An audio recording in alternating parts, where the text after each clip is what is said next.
Gravitas, co-presented by Skoda. Kushaq, choose what really matters. Joining us in our Washington studios today is Ahmed Mohibi. He is former program advisor to the U.S. Department of State on Afghanistan. He's also assisted the United States military in various capacities during the war in Afghanistan. We also have with us Ms. Nadia Hashimi, a member of the U.S. Afghan Women's Council. She's also a writer and a pediatrician. And Frederick Etchfletz, a former chief of staff and executive secretary of the National Security Council during the Trump administration. Presently, he serves as the president and CEO of the Center for Security Policy. Ms. Hashimi, gentlemen, welcome to WION. Good to be here. Ahmed Mohibi, we were talking about what happened today, the drug seizure. We've also been talking about the terror threat now emanating from Pakistan, with various terror groups of all descriptions having made it their home base. You have advised the US government and law enforcement agencies on all matters of Afghanistan. What do you think is the biggest threat? Because I'm assuming it won't be restricted to the country or the region. It is going to be felt by the rest of the world. It is. Well, looking at Afghanistan producing 90% of the world opium, it's going to be a biggest finance for the Taliban to be able to fund and to build operations against regional countries in the world.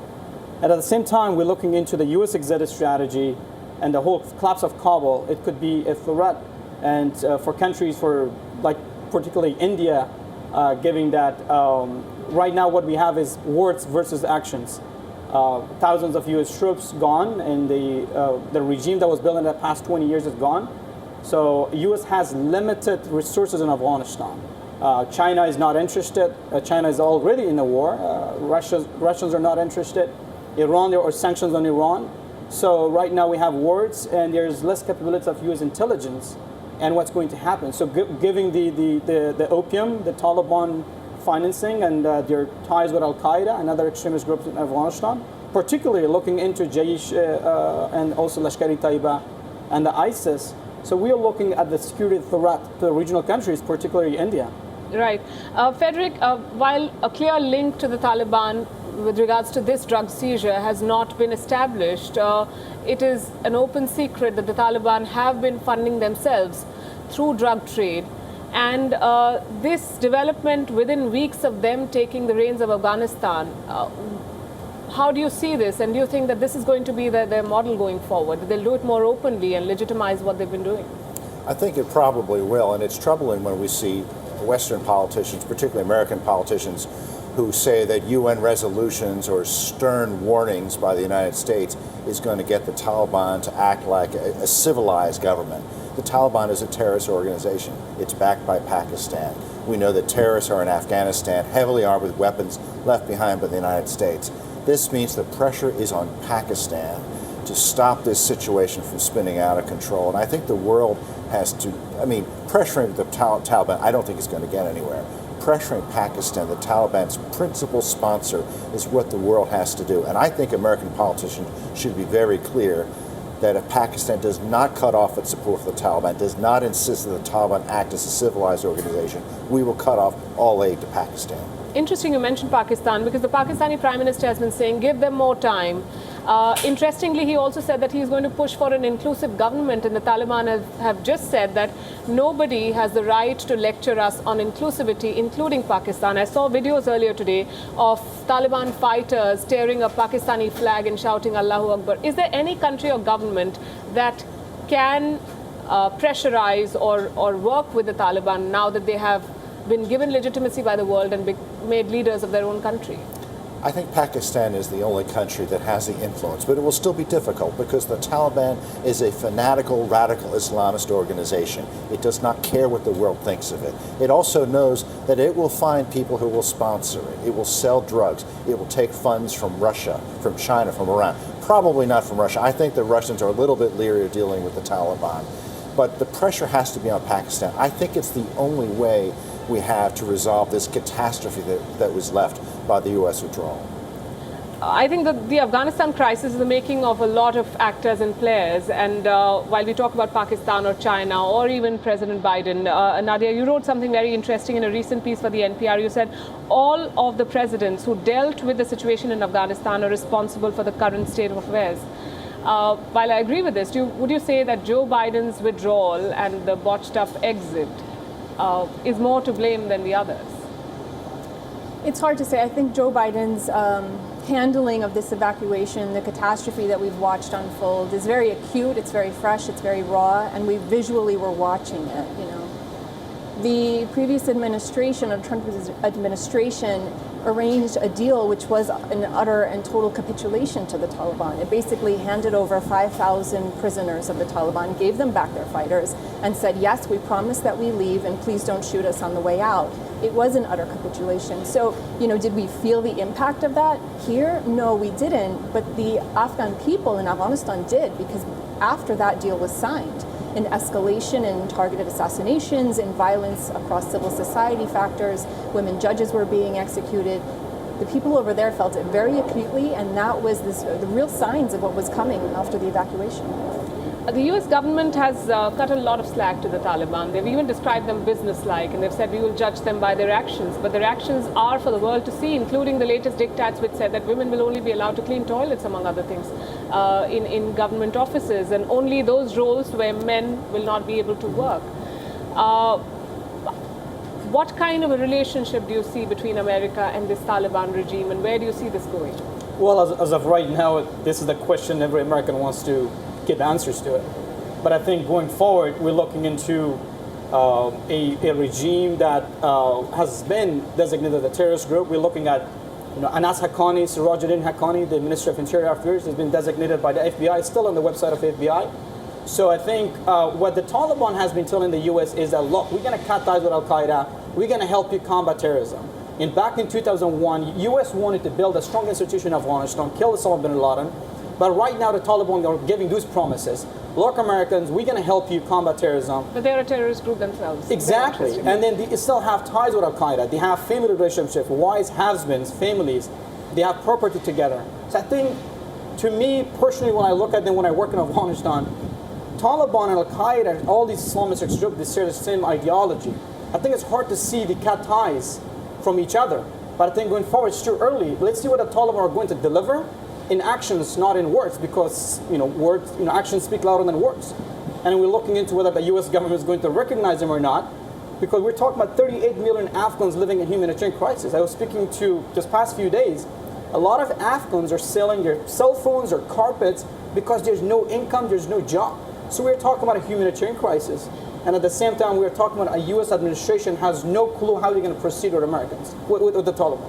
You know, this thing about the humanitarian crisis, Nadia, someone I was speaking to said that this is a story that suits the Taliban. This is a narrative that suits them. They don't really care about attending UNGA sessions or recognition for that matter. What they want is money.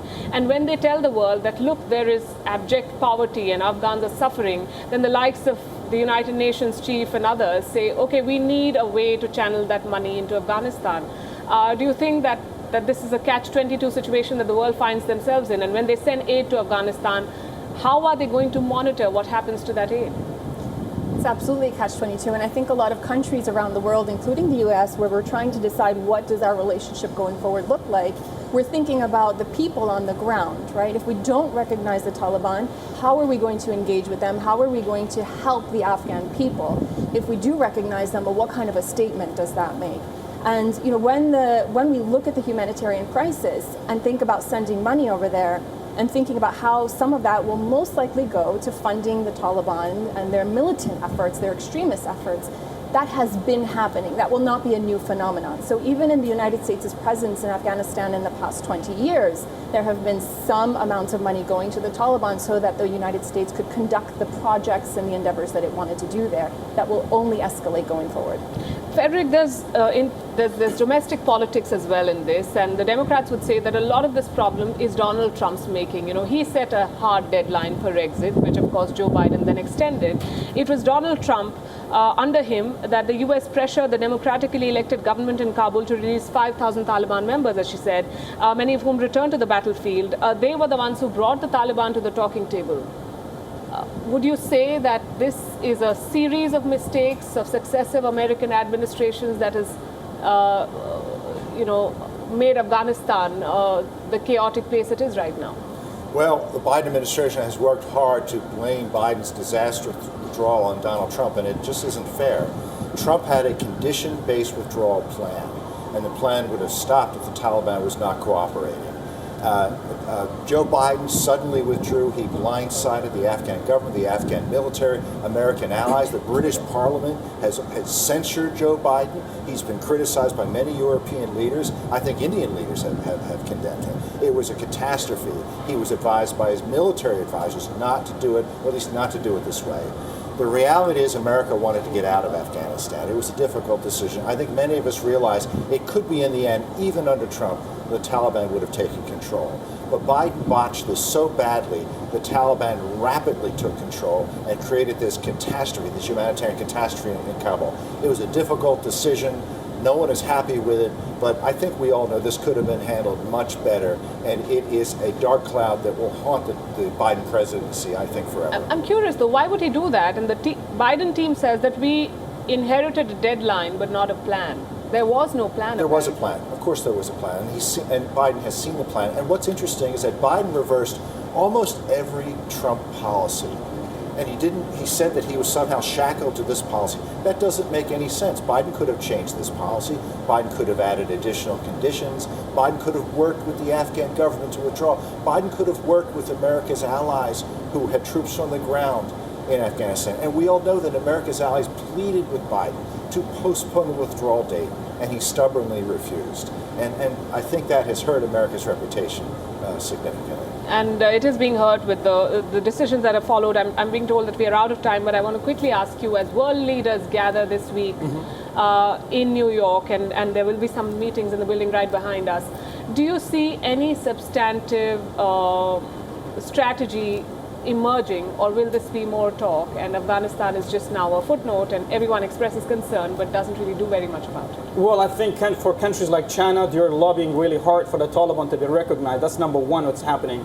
I think for the U.S. government, there are still, it was a bipartisan war, so I think both Biden administration and the administration before, so they're working on some sort of strategy, because in the past 20 years, U.S. did not have a grand strategy. So there was mistakes and failures both by the Americans and the Afghan government, a corrupt regime, and the president fled. So I think looking right now, it's time for the world leaders to think about how to pressure Pakistan, how to work with Iran, how to work with Russia, and all these regional partners in South Asia, including India. I think looking at right now, we're looking at the Taliban getting recognition. There have been countries working for them. But I think they should not forget that instability in Afghanistan is instability in the world and in the region. It is a glorious mess, and if they don't fix it, it'll spread everywhere else. I'm out of time, but Nadia, absolutely. Ahmad, Frederick, thanks very much for joining us here on Gravitas. WION is now available in your country. Download the app now and get all the news on the move.